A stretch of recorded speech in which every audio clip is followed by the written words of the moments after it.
Friends, good evening to all. I am Advocate Rinku Dabra and you are watching with me Dabra Legal and HR Support. तो आज हम discuss करेंगे POS act 2013 के बारे में कि एक्ट होता क्या है, किस लिए बना और किसके लिए बना। तो बेसिकली जो पॉस एक्ट है वो बना था 2013 में और इसका मेन एजेंडा था कि ये एक्ट बना किस लिए। ठीक है, अब बात आते है कि ये एक्ट बना किस लिए। तो ये एक्ट बेसिकली जो है, जो हमारी महिला कर्मचारी है उनकी सेफ्टी के लिए बना। तो पहला पॉइंट कहता है कि कार्यस्थल पर महिलाओं के यौन उत्पीड़न के खिलाफ सुरक्षा प्रदान करने के लिए और यौन उत्पीड़न की शिकायतों को की रोकथाम और निवारण और उससे जुड़े या उसके अनुच्छेद मामलों के लिए अधिनियम बना था। यानी कि सेक्सुअल हरासमेंट की कोई कंप्लेंट आती है तो उनको रोकने के लिए ये एक्ट बेसिकली बना था। दूसरा पॉइंट कहता है कि अगर किसी महिला का किसी वर्क प्लेस पे सेक्सुअल हरासमेंट होता है, यानी कि उसका सेक्सुअली हरास होता है, तो संविधान के आर्टिकल 14 और 15 का हनन होता है। यानी कि जो महिला है अगर उसके साथ यौन उत्पीड़न होता है तो भारत के संविधान के अनुच्छेद 14 और 15 के तहत एक महिला के समानता के मौलिक अधिकारों का उल्लंघन होता है। तो अब आता है कि इस एक्ट में कवर्ड कौन कौन है। इस एक्ट में बेसिकली कवर्ड है कि जिस भी कंपनी में 10 या 10 से ज्यादा एम्प्लॉय होंगे तो उसको जो है एक इंटरनल कंप्लेंट कमेटी बनानी होगी अपनी। यानी कि जिस कंपनी में 10 एम्प्लॉय काम कर रहे हैं तो उसको अपनी एक आईसीसी कमेटी फॉर्म करनी होगी। ठीक है, ठीक है। दूसरा पॉइंट है कि कोई भी वुमेन चाहे वो किसी भी एज की है, चाहे वो डायरेक्टली एम्प्लॉयड है या नहीं एम्प्लॉयड है, यानी कि वो कोई पर्टिकुलर विजिट के लिए आती है, यानी कि सपोज करो कि कोई वेंडर मैनेजमेंट के लिए आती है, तो उसकी सेफ्टी की भी रेस्पॉन्सिबिलिटी उस ऑर्गेनाइजेशन की होगी। तीसरा पॉइंट है कि अगर किसी घर में जो हमारी घर में काम साफ सफाई वाली औरतें आती है उनके साथ भी अगर हरासमेंट होता है तो वो महिलाएं भी इस एक्ट के अंदर आएंगी। अब तीसरा पॉइंट है कि एम्प्लॉय तो हो गए, एम्प्लॉय कौन होंगे। एम्प्लॉय वो होंगे जो किसी वर्क प्लेस पे काम करते हैं, चाहे वो रेगुलर बेसिस पे करते हो, टेम्परेरी बेसिस पे करते हो, डेली वेज बेसिक वाले हो, डायरेक्टली एम्प्लॉयड हो, किसी एजेंट के थ्रू एम्प्लॉयड हो, कॉन्ट्रैक्टर के थ्रू एम्प्लॉयड हो, विद और without the knowledge of principal employ, यानी कि प्रिंसिपल एम्प्लॉय की नॉलेज में हो या विदाउट नॉलेज काम कर रहे हो, तो वो सभी वर्कर जो है एम्प्लॉय कहे जाएंगे। ठीक है, अब आता है कि एम्प्लॉयर की रेस्पॉन्सिबिलिटी क्या है। तो एम्प्लॉयर की रेस्पॉन्सिबिलिटी है कि employ and other responsible people in the work place और any other institution to stop the harassment and, यानी कि हरासमेंट को रोकने की रेस्पॉन्सिबिलिटी जो है एम्प्लॉयर की है। अब आता है एम्प्लॉयर कौन है। एम्प्लॉयर होएगा कोई भी डिपार्टमेंट हो, कोई भी ऑर्गेनाइजेशन हो, ठीक है, कोई भी स्टेब्लिशमेंट हो, वो सारी ऑर्गेनाइजेशन ही कही जाएंगी। अब आता है कि ये what is the purpose of having a corporate pause policy. तो कॉर्पोरेट पॉज पॉलिसी की जरूरत क्या थी। तो उसकी बेसिक थी कि प्रिवेंशन ऑफ सेक्सुअल हरासमेंट, यानी कि यौन उत्पीड़न की रोकथाम के लिए। पहला पॉइंट आया कि किसी भी महिला का किसी कार्यस्थल पर यौन उत्पीड़न नहीं किया जाएगा। दूसरा पॉइंट कहता है कि निम्नलिखित परिस्थितियों में अन्य परिस्थितियों के साथ यदि ऐसा होता है या यौन उत्पीड़न के किसी कार्य या व्यवहार के संबंध में मौजूद है या उससे जुड़े हैं तो यौन उत्पीड़न के केस के अंदर आएगा। अब इसकी कंडीशन है कि कौन कौन सी कंडीशन में आ सकता है। यानी कि एक तो सेक्सुअल हरासमेंट होता है, तो पहला पॉइंट है no women shall subjected to have the sexual harassment at any work place, यानी कि किसी का भी कोई सेक्सुअल हरासमेंट नहीं होगा। दूसरा है कि कोई अगर कोई ऐसी परिस्थिति क्रिएट होती है, अब वो परिस्थिति कौन कौन सी हो सकती है। तो पहली है तो उसके रोजगार में तरजीही व्यवहार का नियत या स्पष्ट वादा, यानी कि किसी के प्रमोशन के लिए कमिटमेंट कर दी हो कि आप किसी के साथ सेक्सुअली एंगेज होंगी तो आपका प्रमोशन कर दिया जाएगा, वो कतई भी टॉलरेबल नहीं होगा।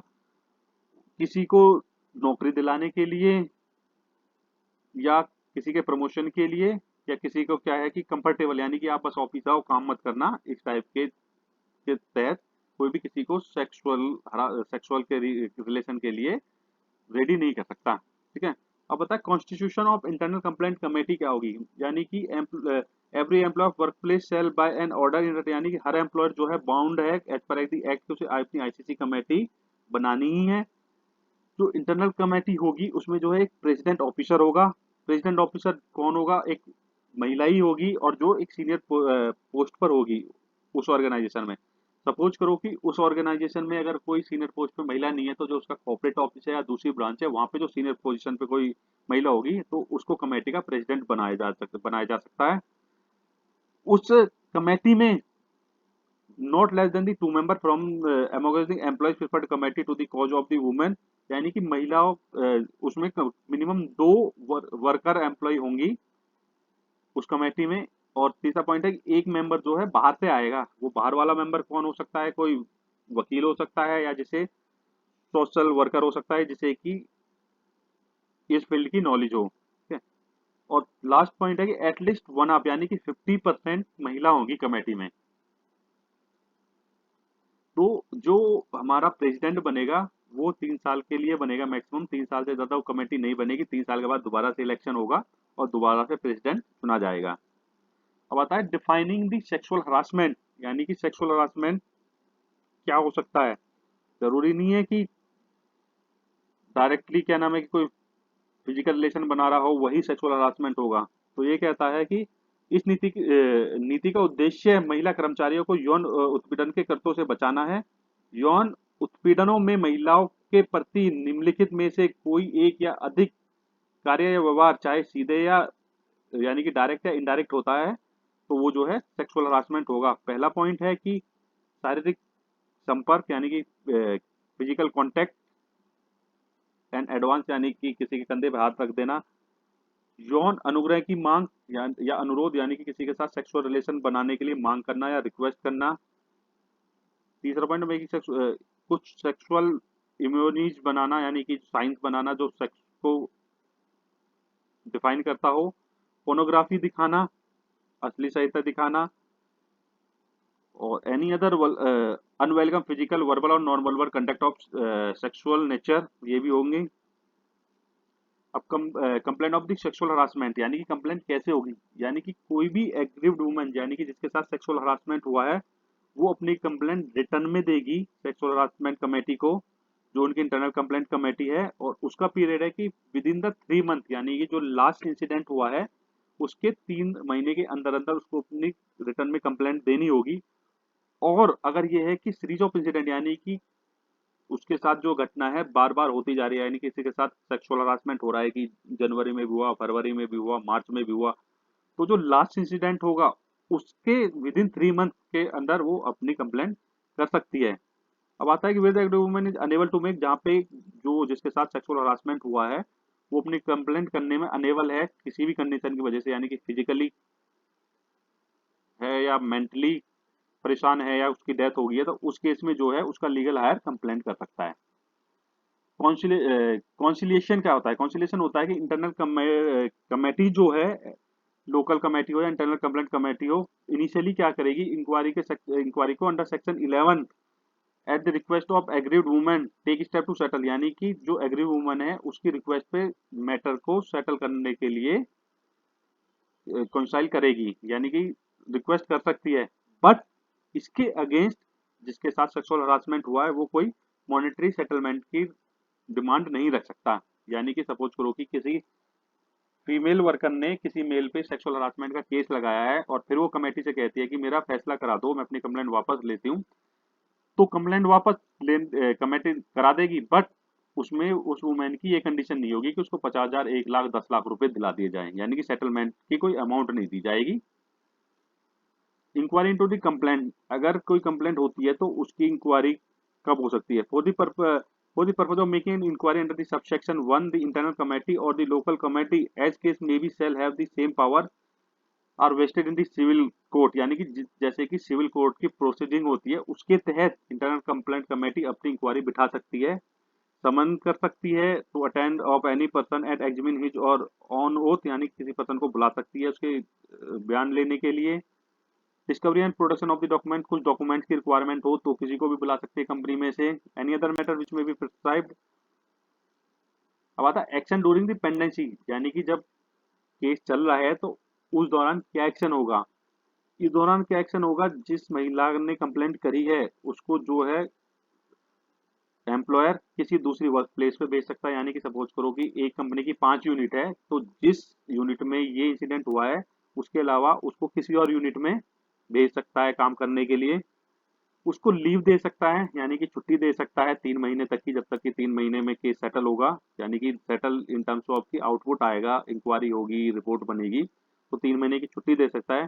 जो 3 महीने की छुट्टियां दी जाएंगी उस महिला को, वो जो है कि उसकी ईएल में से नहीं कटेंगी, यानी कि ईएल सीएल में से नहीं कटेंगी, वो लीव जो है अलग ही होंगी, एडिशनल लीव होंगी। Inquiry report on the completion of inquiry, inquiry हो जाने के बाद इंटरनल कंप्लेंट कमेटी या लोकल कंप्लेंट कमेटी जो है वो अपनी रिपोर्ट को, जो फाइंडिंग्स आई है, एम्प्लॉयर को भी देंगी और जो डिस्ट्रिक्ट ऑफिसर है उसको भी सबमिट करेगी विद इन द 10 डेज। और दूसरी कंडीशन है कि इंक्वायरी आई, कुछ फाइंडिंग्स नहीं आई, तो उसकी भी रिपोर्ट जो है डिस्ट्रिक्ट ऑफिसर को देंगे और एम्प्लॉयर को देंगे और बताएंगे कि इसमें कोई एक्शन लेने की रिक्वायरमेंट नहीं है।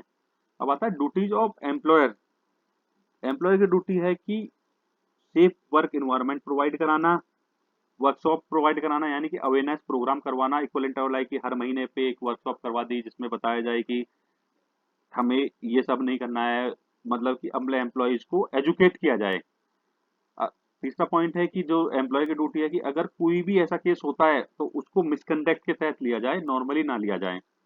और चौथा पॉइंट आता है कि monitor the timely submission of the report, यानी कि जो हमारी इंटरनल कमेटी है वो टाइमली रिपोर्ट को सबमिट कर रही है या नहीं कर रही है।